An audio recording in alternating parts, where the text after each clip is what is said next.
ஏதாவது ஒரு சம்பவம் அது அசம்பாவிதமாக மாறிவிட்டால் அங்கே இந்த பேச்சின் வீரர்கள் வெளியே வருவார்கள், கட்டவிழ்த்து விடுவார்கள்.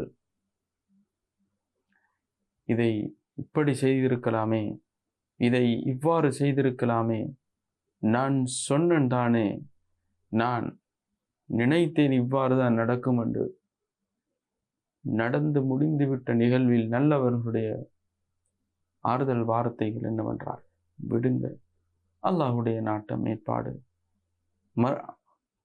அடுத்த முறை முயற்சி செய்யுங்க, அல்லது இதுதான் அல்லாஹ்வுடைய நாட்டம், திருப்தியாக ஏற்றுக்கொள்ளுங்க, அல்லாஹ்வுக்கே பொறுப்பு சாட்டுங்க என்று உள்ளத்தை ஆறுதல் படுத்தி தைரியம் ஊட்டுவார்.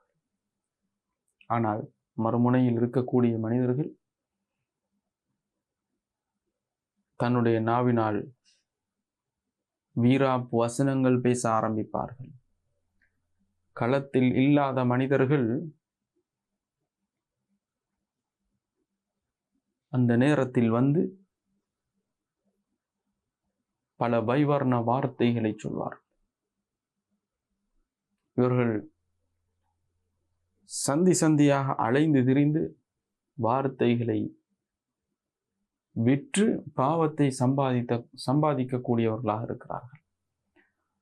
அல்லாஹ்வின் தூதர் ஸல்லல்லாஹு அலைஹி வஸல்லம் கூறினார்கள், இன்னல்லாஹ் ஹர்ரம அலைக்கும், அல்லாஹ் உங்களுக்கு தடுத்தவைகள் என்று ஒரு பட்டியலை போடுகிறார்.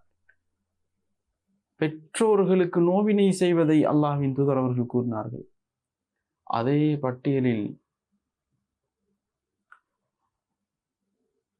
அது இவ்வாறு செய்திருந்தால் இவ்வாறு நடந்திருக்கும், அவ்வாறு செய்திருந்தால் இதுபோன்று நடந்திருக்கும் என்று முடிந்த நிகழ்வுகளை தவறான முறையில் அலசுவதும் பாவம் என்றும், அதை ஷைத்தானுடைய வாயிலை திறந்து விடக்கூடியது என்றும் நபி ஸல்லல்லாஹு அலைஹி வஸல்லம் அவர்கள் கூறியிருக்கிறார்கள். எனவே நமது வார்த்தைகள் விவகாரத்தில் நாங்கள் பேணுதலாகவும் கவனமாகவும் நடந்து கொள்வோம். அல்லாஹ் தஆலா அனைவருக்கும் நல்லருள் புரிவானாக.